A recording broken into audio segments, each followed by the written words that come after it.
pas à l'abri. Bon, bonsoir tout le monde. Alors, on est dans un nouvel épisode du Foutoir. Je suis accompagné de deux compères. Alors, on a Mehdi et Reda. Alors, bonsoir les gars. Bon, et moi-même, votre serviteur. Bonsoir les gars. Alors, on va parler forcément de la CAN et notamment, on va commencer par... Je pense qu'on va laisser l'équipe du Maroc à la fin. On va commencer par parler un petit peu de ce qui s'est passé, à part la victoire de l'équipe du Maroc, forcément. Alors, on va commencer par un sujet peut-être un peu sensible, l'Algérie. Ah, Ok. l'Algérie. Reda, tu nous disais, alors l'Algérie forcément éliminée. Mauvaise prestation. Honnêtement, j'ai pas vu le match. Est-ce que quelqu'un l'a vu? C'était plutôt moi, j'ai vu le un match bon match contre serré. la Mauritanie. Alors, il y a eu beaucoup de choses qui ont été dites par rapport à la Mauritanie, notamment un présenteur, un journaliste algérien, ex-footballeur, qui a dit si on perd contre la Mauritanie, on arrête tout. On arrête de jouer au foot. On remballe tout, etc. C'est pas très classe. Il a pas tout à fait tort, parce que il y a quand même sur papier en tout cas, il y a quand même une grosse différence. Très grosse différence. Grosse différence. Mauritanie qui a fait une prestation de ouf. Qui a fait une prestation historique. Une prestation historique. Alors, qu'est-ce qui a manqué à cette équipe d'Algérie, d'après vous? Est-ce que c'est une cohésion de groupe? Parce que sur papier, individuellement, ils sont au-dessus, mais ils ont quand même perdu. Alors, qu'est-ce qui s'est passé? Moi, j'ai vu que le match de la Mauritanie. Ouais. Ils étaient, pour moi, au-dessus. Ils ont manqué beaucoup d'occasions. Ils ont manqué énormément d'occasions. Ils ont manqué de chance parce qu'il y a eu tellement de buts qui auraient dû être inscrits. Tout à fait. Non, c'est un sujet qui est relativement sensible. L'émotion. Parce que moi, le côté qui m'a, entre guillemets, le plus impacté et déplu, c'était plus l'attitude du public marocain face à ce match. Ouais. C'est-à-dire qu'il y a eu... la haine. Ça m'a rappelé un peu... Pas jusque-là. Ça m'a rappelé un peu la rivalité Real-Barça quand il y a un match du Real et les Barça où ils sortent en masse juste pour chier sur l'autre équipe. Et je trouvais ça un peu moche. Ouais, c'est pas très fair play. Mais tu sais, par rapport à ça, je pense qu'il y a eu... ça s'est cultivé à travers des face-à-face via les médias. Il y a des médias, ça a attisé un petit peu. Il y a des médias algériens qui ramenaient tout au Maroc. Donc ça dépassait le cadre du football. Tout à fait. T'avais aussi des médias marocains qui ne lésaient pas sur l'ironie par rapport à la performance de cette équipe d'Algérie. Mais in fine, il nous en fallait un. La Mauritanie mérite amplement sa qualification. C'est mérité. Pour rester sur le plan foot, on a vu une très très grosse équipe de la Mauritanie. Un gardien qui sort de nulle part. Qui est juste dingue. Impressionnant. Et une équipe d'Algérie qui est en fin de cycle. Avec des gros noms. Riyad, Bleli, Ben Nassar, Nouri ou je sais pas quoi. Mais faut noter aussi que c'est la première fois qu'un sélectionneur se fait éjecter 2 fois de suite lors du premier tour. D'ailleurs, ça lui a pas plu en conférence de presse. Sachant que c'est le gars qui a ramené la dernière CAN à l'Algérie, c'était en 2019. 2019, voilà. Et la qualification à la Coupe du Monde. Exactement. Qualification à la Coupe du Monde, non. C'était Vaïd. Non, je crois que c'était lui. C'était Vaïd. Il les avait menés en 2018. C'était Vaïd contre l'Allemagne. Non, c'était en 2014, Vaïd. 2018, ils se sont qualifiés? Ouais, je pense. Ah ouais? D'accord, bravo. Mais en tout cas, ça fait un adversaire qu'on considérait comme sérieux, important. C'était un des grands d'Afrique qui n'a pas su être à la hauteur des attentes de son public. Et il faisait partie je pense, du top 5 favoris. Bien sûr. Ils étaient parmi les équipes fortes. Alors que j'ai vu, alors je sais que c'est pas très classe de parler de ça, leur coach est le mieux payé de cette CAN. Totalement. Et vraiment très très bien payé. Qui a fait une contre-prestation sur une contre-prestation. Alors, il est viré. Quelle est la responsabilité vraiment du coach? Est-ce qu'on peut pas dire que les joueurs aussi, ils n'ont pas su... le coach, il peut faire... voilà, il va coacher, mais en même temps, c'est pas lui qui joue. Il faut aussi... je pense la responsabilité est partagée. Ça, c'est un débat éternel dans le foot. C'est-à-dire qu'il y a clairement un gros rôle qui est joué par l'entraîneur parce qu'au final, c'est quoi son rôle?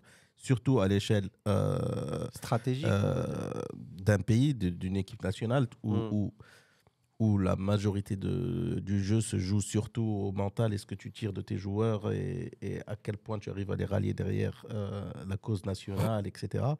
Et je pense qu'il est arrivé à bout de course.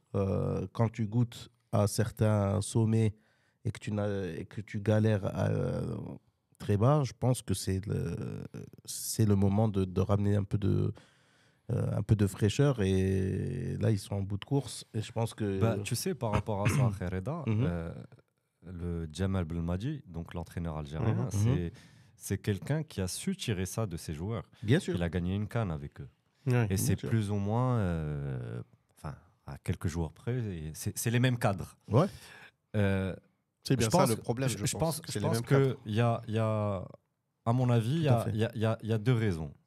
Il y a la première, des joueurs qui sont sous pression, c'est-à-dire qui ne jouent pas juste au foot. Il y a beaucoup de je ne sais pas si on peut dire ça, du politiquement non correct dans cette équipe algérienne. Et aussi, d'un autre côté, tu sais, c'est comme une boîte.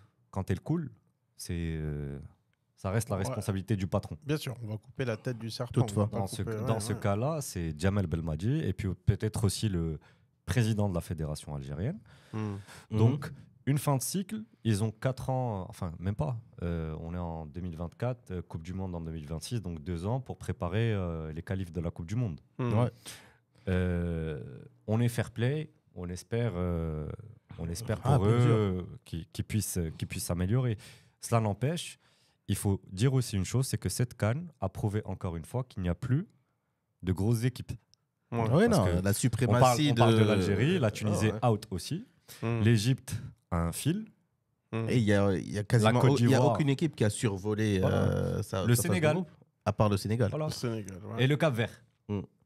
Donc, le Cap-Vert ne faisait pas partie des... Le Cap-Vert est une équipe qui est solide, mais on ne va pas dire que c'était favori. Classement FIFA, voilà, c'est pas ouf. Non, c'est à 3 chiffres, je pense, limite. Ouais, je sais pas, mais voilà. Mais quand tu vois des équipes comme la Mauritanie, le Cap-Vert, la Guinée équatoriale, salue nos Cap-Verdiens. la Guinée qui se qualifie en 8e et que tu as la Tunisie out, Algérie out, et l'Égypte, 7 fois champion d'Afrique. 7 Ouais. Qui va peut-être passer à la trappe aussi. Qui sont qualifiés en 8e, mais genre sur le fil. Le Ghana, 5 fois champion d'Afrique out. Donc en fait, les bookmakers, je ne sais pas comment ça se passe. Non, c'est une compétition qui a démarré quand même, comme tu dis, les bookmakers. Ils en ont pris un coup. Alors, bon, l'Algérie est sortie. Honnêtement, bye bye, l'Algérie. Pas cool d'avoir voilà, justement pas cool d'avoir malheureusement d'être passé à côté de cette CAN. On va parler maintenant du Maroc. Alors le Maroc, avant de parler de la prestation du Maroc, j'aimerais parler du petit incident. Certains vont dire du grand incident. C'est celui de l'avocat Gate. L'avocat Gate. Alors le Regragui qui a été suspendu, je pense, pour 4 matchs, dont 2 en sursis ou un truc comme ça, bref. Donc, normalement, 2. Pour rester par rapport à ça, la CAF, donc la Fédération Royale Marocaine de Football, a fait appel. Et la décision a été revue. Et c'est 2 matchs, dont 1 en sursis. C'est-à-dire que Walid Regragui sera sur le banc pour les huitièmes de finale. Alors justement, c'est super que tu dis ça parce que Elle est tombée quand cette nouvelle? mais alors, non, mais mis à part ça, il va être sur le banc. Moi, ce que j'ai remarqué, d'ailleurs, je ne sais pas si le message est passé inaperçu, mais j'ai vu sur mon écran le Regragui avec son téléphone, kit main libre, en train de donner des instructions à son assistant coach. Wow. Alors, je sais pas. si, c'est ce qui a été dit. C'est le move classique. Mais C'est le move bon. classique. Écoute, moi, parce que quand l'assistant coach a fait son interview après, il a dit, ouais, de toutes les façons, les instructions me venaient d'en haut, de Regragui notamment. Sauf s'il parlait du bon Dieu, mais je pense que voilà, il parlait de Regragui. Première des choses, c'était un match qui... la Côte d'Ivoire nous a beaucoup remerciés. J'ai vu, ils ont porté nos maillots. Merci, on est tous marocains, etc. Parce qu'on leur a sauvé les fesses. Mais on a été... c'est un match où on a fait rentrer des jeunes, on a fait rentrer des gens et on les voyait surtout au début, ils se donnaient à fond, ils mouillaient le maillot à fond. On sentait qui était sur le bench et qui jouait, qui avait sa place assurée. Parce que celui qui avait sa place assurée, il jouait tempo quoi, pour garder un peu d'énergie pour le reste, parce que c'était un match qui n'était pas capital pour nous. Mais le coach... Ça se discute. Alors attends, on garde ça, on garde ça. On va garder ça, on va garder ça. Mais moi, je voudrais surtout passer du coach. Il aurait pu également laisser le full contrôle au coach pour qu'il puisse coacher lui aussi, lui faire son match, parce que quelque part l'assistant coach est aussi, je sais qu'il a un rôle important, mais c'était l'occasion de le laisser aussi briller. Mais très très important dans cette équipe nationale d'ailleurs. Mais il a préféré le mettre là-bas, enfin, mais je vais te dire exactement quoi leur dire et toi tu gesticules, c'est à toi de leur dire. Moi j'ai trouvé ça pas classe. Est-ce que tu as vu le coach assistant avec des écouteurs pendant le match? Non. C'est pour ça que, bon, alors je ne suis pas sûr de cette info à 100%, mais les deux éléments, c'était Regragui qui était sur son téléphone et le commentateur qui a dit ça. Peut-être qu'il parlait à Alger, peut-être qu'il parlait à sa femme. Bon, non, je pense pas. Je pense que... Mais aussi l'assistant coach qui a dit mes instructions venaient d'en haut de toute façon. Le match, il a été préparé. Là, non, il peut avoir des joueurs. Je pense que c'est spéculatif un peu. Et ceci étant dit... faut pas oublier que certes Regragui est à la tête, mais c'est tout un corps. Bien sûr, une équipe technique qui gère le. A priori, ne devrait pas être très différent. Ils sont sur la même lignée. C'est une continuité et je pense qu'il a fait un peu son côté. Il a eu son petit moment aussi d'entraînement, mais je pense que les décisions allaient être alignées de toute façon. Oui, totalement, bien sûr. Et on le remarque d'ailleurs dans la formation de l'équipe du Maroc. Tu avais certains joueurs cadres qui ont commencé le match et comme tu as dit, il y avait pas mal de personnes en fait qui, entre guillemets, qui ciraient le banc d'habitude et qui étaient titulaires. Et d'ailleurs, titulaires qui n'étaient même pas sur le banc, qui étaient comme Romain Saïs qui est encore... Saïs qui avait un jaune, c'est pour ça qu'on ne voulait pas le perdre, on voulait le préserver et ne pas risquer un rouge. Première mi-temps qui était... Si on parle du match ou... Ouais, alors on va rentrer dans le match. Moi, je pense que c'était pas un match capital. L'enjeu n'était pas capital parce qu'on n'avait pas beaucoup de risques. Tout à l'heure, on a dit entre parenthèses, faut laisser le bénéfice du doute parce que c'est comme l'altercation qu'a eu Walid avec le capitaine de l'équipe du Congo. Bon, il y a des mouvements de lèvres, on peut essayer de lire, mais... Oui, non, mais il y a eu des tensions, mais c'est surtout, c'est le joueur qui a laissé croire que peut-être il y avait... Écoute, mais il n'a rien dit. On n'en sait rien. Il n'a pas dit qu'il y avait du racisme, mais les médias se sont... Ceci étant dit, moi je pense que ce qu'on peut dire, et en tout cas c'est mon opinion, mais il aurait dû mieux gérer la situation. Par rapport à ça, je suis totalement d'accord avec toi. Pour moi, certes, c'est des adultes, tout le monde est adulte, etc., mais... c'est comme à la fac un prof qui se prend la tête avec un élève. C'est-à-dire que tu devrais être au-dessus, tu devrais calmer tes joueurs. Tu as totalement raison Leda, mais les conditions, tu vois, parce que bon, jouer à 36-38 degrés, je sais plus, avec de l'humidité, comme c'est pas permis, un match sous tension parce que les Congolais déjà de base, ils disaient comme quoi le Maroc on va les bouffer, tu vois, donc ça a éveillé beaucoup de... On va dire beaucoup d'esprit de compétition, pour ne pas dire d'animosité chez nous. Parcours en Coupe du Monde. Et bon, On parle de Walid qui a eu une réaction, on va dire, un peu excessive par rapport à sa position et il devait rester Tout à fait. un peu plus haut dans ça. Le coach de l'équipe du Congo, lui, pour le coup, je sais pas si vous avez vu les images, mais lui cherchait vraiment à calmer la situation. Et je trouve que par rapport à ça, Walid est fautif. Oui, il aurait dû être plus... voilà. Il aurait dû faire la même chose. Tout à fait. Doar Rasso, il trace, c'est bon. Mais d'ailleurs, c'est ce qu'il a dit. Il a dit maintenant, dorénavant, je vais dire bonjour, je vais dire au revoir au coach, je vais serrer la main au coach, la main aux arbitres et partir. Bon, ça, je pense que c'est un peu extrême. C'est un peu extrême. Non, mais c'est une réaction à chaud, peut-être. Je suis d'accord. Mais... Moi, ce qui m'a aussi déçu, c'est l'après. L'attitude d'après, de pas assumer. J'ai pas trouvé qu'il a assumé pleinement sa responsabilité dans cette altercation. Moi, si, je pense. Il était en mode c'est bon, on passe à autre chose, on va pas trop en parler. Si, non, je suis d'accord avec lui. Moi, je trouve que c'est quand même un problème qu'il faut pas. On parle d'une équipe. Tu vois, ça serait passé en club, c'est une chose. Tu es en équipe nationale, tu as un rôle qui est limite. Mais n'oublie pas que tu es en plein milieu d'une compétition. Peu importe. Tu es dans cette position. Non, tu es dans cette position, tu dois avoir. Je comprends, les conditions sont pas faciles, compétition, chaleur, tout ce que tu veux. Et au bout d'un moment, tu es un ambassadeur de ton pays aussi. Totalement, oui. Tu représentes. Et d'ailleurs, le fait qu'il ait réagi comme ça, on a très bien vu la réaction des joueurs. Oui.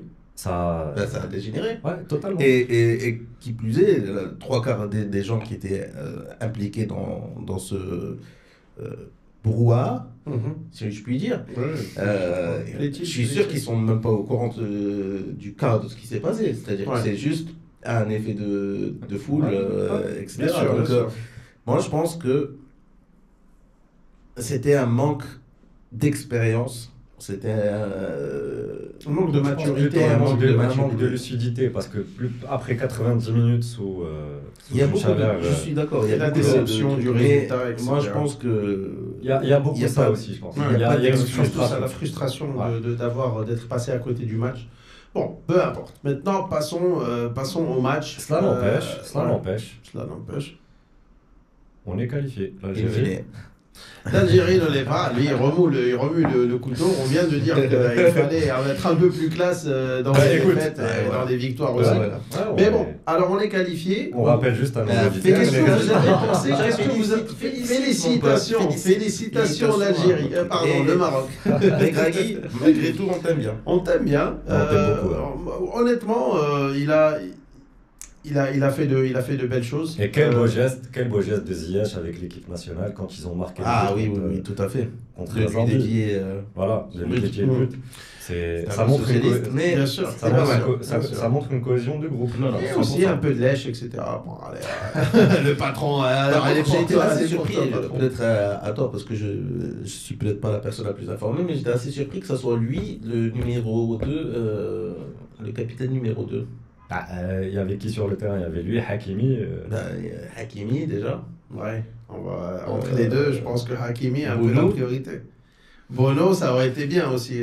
Mais bon, moi, ça m'a un peu surpris de Ziyech, parce qu'en général, un capitaine, c'est quelqu'un qui est plutôt vocal, qui est plutôt. Ziyech qui parle pas la langue. Il est assez vocal sur le terrain, Ziyech. Ziyech, il parle beaucoup à travers son jeu, mais j'ai pas l'impression qu'il soit très vocal avec ses coéquipiers. Mais bon, moi ça m'a surpris parce que ça n'en surprend pas d'autres. Bon, alors qu'est-ce qu'on a pensé du match en soi? Qu'est-ce qu'on a pensé du match en soi? Par rapport au match, je pense qu'on est retombé dans nos travers, comme le Congo, à savoir une première mi-temps, enfin des 20-30 premières minutes, même 35 premières minutes exactement, où c'était intense. C'était au Brésil. C'est ça, on essaie de mettre des petits ponts, on a mis des petits ponts. Ouelekin, réalisme. On Algérie. On tire. Mais on tire, mec. On tire, on est archi nul. Putain, mais on sait pas tirer, mec. ما تصيبش Mec, الفخر. ما كاينش الفخر كتعطل. وريلي donc C'est ça le problème. mec il y a du beau jeu. Moi, il y a du beau jeu. Mec, c'est la finition qui manque. C'est dingue en fait, Non, la connexion. La finition, on sait déjà qu'on est pas bon dans ça. Moi, ce qui me choque encore plus, et ce que j'ai vu dans les 2 derniers matchs, c'est que on arrive au 1-0. Ça va? Ah ouais, ça va. On arrive Je baillais un peu. Hein. On arrive au 1-0 et on joue un peu comme si on gagnait 5-0. On fait tourner le ballon, il n'y a pas beaucoup d'engagement, on n'enterre jamais nos matchs. Avant le premier but, c'était le cas. Tu vois, c'est pour ça que j'avais dit qu'on retombait dans le travers. C'était trop facile. Et les connexions entre les joueurs étaient juste dingues, mais aucun réalisme devant le but. Voilà. Alors que on avait sur ce match un attaquant qui a montré, pour moi, le Kaby sur ce match était impliqué à 10 000%. Tout à fait. Mais tu avais des milieux qui étaient un peu trop gourmands, comme Ounahi. Ah oui, oui, Tu oui, vois. tout à fait. Il pouvait faire une passe. Bouffal, Bouffal, il retourne le mec comme une crêpe 10 fois. Et tu Bouffal, vois. c'est ce qui était. C'était. Alors qu'il est létal. T'avais l'impression qu'il était tellement au-dessus. C'est-à-dire que quand il a la balle, 2-3 tu vois. il passe tranquille, il se prend pas la tête, mais il essaye trop. Ce mec. Pourquoi est-ce qu'on n'enterre pas nos matchs? Ouais, c'est ça. 2 buts, 3 buts en 15 minutes, on les enterre et ensuite faites les tocards. Mais tu sais, avant ça, il y a un podcast qu'on a fait, je sais plus lequel, où on parlait de l'attaque marocaine. Et on disait comme quoi le dernier grand attaquant de l'équipe marocaine, c'était Salahdine Basser ou Et depuis, t'as pas quelqu'un qui shbeck. Un tueur devant les cages. Il y a Mseri, enfin en termes de performance avec Séville, il est très bon. L'équipe nationale est en train de rattraper le classement des buteurs, mais quand tu vois ses performances, il manque un truc. En fait, il manque un truc parce qu'on a souvent... nous, on marque de beaux buts. Ça nous arrive, etc. Mais le but simple de l'action, le petit tap-in, on a fait ça, etc. On a fait ça pendant la Coupe du Monde, Reda. Oui, mais là, ça manque cruellement. C'est-à-dire que moi, j'ai vu des actions juste dans cette CAN, le match contre le Congo, une phase de jeu impeccable. Le gars, il dribble, tac, double contact, il arrive, il tape un truc mou, genre qui roule. Et même le gardien, il galère avec ce truc. Donc tu te dis, s'il avait mis de vraies frappes, c'est sûr qu'elle rentre. C'est sûr. Je trouve ça dommage. C'est dommage, oui. Mais par contre, sur ce match, je pense que le point positif, c'est qu'on a vu, il y a, enfin, je dirais une profondeur de banc. Comme t'as Amin Agli, Zelzouli, le petit là, Bilal. Arnous, je sais voilà. pas. Le mec qui a le nom anglo-saxon, Richardson. Lui, il m'a surpris un peu parce que. Il est là. C'était celui qui voulait se prouver. Il voulait se prouver. Kaby aussi, on en a parlé. Mais Kaby, j'ai trouvé une certaine maturité dans son jeu. C'est-à-dire qu'il n'avait pas. Tu sais, son jeu était totalement propre. Je pense qu'il a perdu aucun ballon. Non, on avait l'impression que c'était notre titulaire indiscutable, etc. Et j'ai adoré son attitude. Mais le Richardson, c'était un petit lionceau qui voulait montrer de quoi il est. Le match a été bon. On a gagné, on a fait le taf. Et franchement, c'était pas honnêtement, fameux. les 10 dernières minutes étaient extrêmement stressantes. On a subi. Le match aurait duré 15 minutes de plus. Ça m'a rappelé donc les années bissextiles. Où tu avais la calculette d'Yel Rebhna. Alors que Rack Days. Mais mec, tu stresses quand même. On n'était pas sûr. Moi, ce qui était drôle, c'est que j'étais à une table, je l'ai vu dans un café, et on faisait, il y avait un petit jeu de pronostics qui tournait. Les pronostics. Elle baissait. Ça allait. Ça commençait avec, après le premier but, ça va finir 4-0, ça va finir à 10, j'espère que ça va finir 1-0. On va se prendre un but, c'est sûr. Mais tu sais, le but est arrivé tard quand même. Hein. Le but de Ziyech. Pas si tard au final, c'était quelques minutes.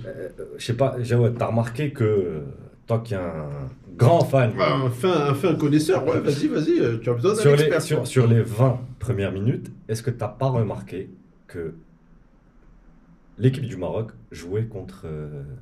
En fait, pour eux, c'était un match d'entraînement. Ouais.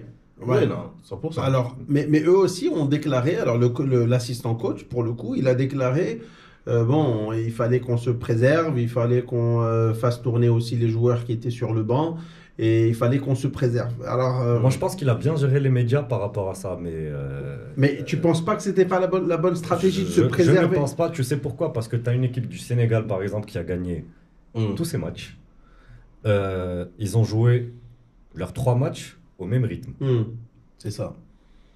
Mec, ils sont juste impressionnants. C'est-à-dire que si on prenait le Sénégal en 8e, On serait mort. Ouais. Non, c'est tu sûr. vois, moi par exemple, j'ai stressé parce qu'à un certain moment, on pouvait passer 2e. Tu passes 2e, tu prends Tapes l'Égypte. Ah, l'Égypte. Ouais. L'Égypte, un a pour moi. Et C'est supérieur l'équipe qu'il faut totalement éviter. Parce que ces gars-là sont des pros de la CAN. Ils ont 7 CAN. En Champions League africaine, leur club, ils roulent sur tout. Ahli, Zamalek, Pyramide, etc. Là, on prend les Bafana. Bafana. Il y a un club d'ailleurs, ils ont une équipe qui est constituée avec un club là, comment il s'appelle? Ma Mélodie Sundown. Exactement. Exactement. Un connaisseur. Reda sud-africain. Donc, eux aussi, je pense qu'ils sont. Ouais, non, c'est c'est une une équipe force redoutable. sérieuse. C'est une équipe sérieuse. Mais par contre, ce qui est sympa, c'est que, enfin, mon point de vue, c'est que toutes les équipes qui peuvent vraiment poser de gros problèmes à l'équipe nationale sont de l'autre côté du tableau. On les rencontrera bien plus tard si on continue. Sauf, il y en a une, c'était... Il y a qui est de notre côté? La Guinée, les 2 Guinées. Il y a le Maroc, Afrique du Sud. Oui, prochain match. Il n'y a pas l'Algérie. On n'en rate pas une. Ah bah oui. On n'en rate pas une. Alors justement, prochain match, l'Afrique du Sud. Ouais. Est-ce qu'on est un peu au-dessus de l'Afrique du Sud sans langue de bois? Classement FIFA, oui. Non, mais mis à part classement FIFA, on vient d'avoir un beau classement parce qu'on a fait une performance de ouf Coupe du Monde. Ouais, mais on a gagné aussi pas mal de matchs. qu'on a avant. continué à confirmer. Hein. Mais alors, justement, je pense que c'est cette CAN qui va vraiment confirmer une grande Ah, ça compétition. serait la consécration. Alors, est-ce que techniquement on est au-dessus? Je pense. Bah, techniquement, en tout cas sur le papier. Ouais. Sur le On est papier, au-dessus. On est au-dessus. On est au-dessus, Oui. en tout cas. On est au-dessus. Je dirais sur 80% des... Il y a un gars qui joue avec cette équipe sud-africaine, un gars qui joue au Ahli. Je ne me rappelle plus de son nom. Mais c'est un gars qui à chaque fois qu'il joue contre le Wydad ou le Raja ou je sais plus qui, il les met dans la double. mec, il est ingérable. C'est un milieu offensif droit. C'est un gaucher. Il fait très très mal. Après, franchement, moi personnellement, cette équipe sud-africaine, je ne l'ai pas vu jouer pour le moment. Ils sont qualifiés, donc bon. Pas comme la Côte d'Ivoire ou l'Égypte, c'est-à-dire sur le fil. Donc c'est une équipe sérieuse. En Il faut forme, pas en tout cas. tu vois. Bien sûr. Mais pronostic, je dirais que ça peut se solder sur un peut-être 3-1 pour le Maroc. Ah ouais, tu te mouilles. Tu te Ouais, mouilles. Ouais, je pense que si on passe 1-0. une fois qu'on passe la phase de poule qui était un peu le Le merdier. Si tu permets Reda, Amar. il faut pas retomber encore une fois dans nos travers et ne pas plier le match quand tu as l'occasion de le faire. Parce qu'il y a aussi un autre défaut, enfin un autre défaut, hein, il faut appeler un autre point faible plutôt qu'on a au niveau de l'équipe nationale. Je pense que les joueurs n'ont pas 90 minutes dans les jambes. Mais après, dans des conditions difficiles. Ouais, c'est le cas. Non, mais dans des conditions de chaleur, maintenant tous les matchs vont se jouer en soirée. Je pense que ça va être un petit peu mieux. Même en soirée, tu as le cooling break.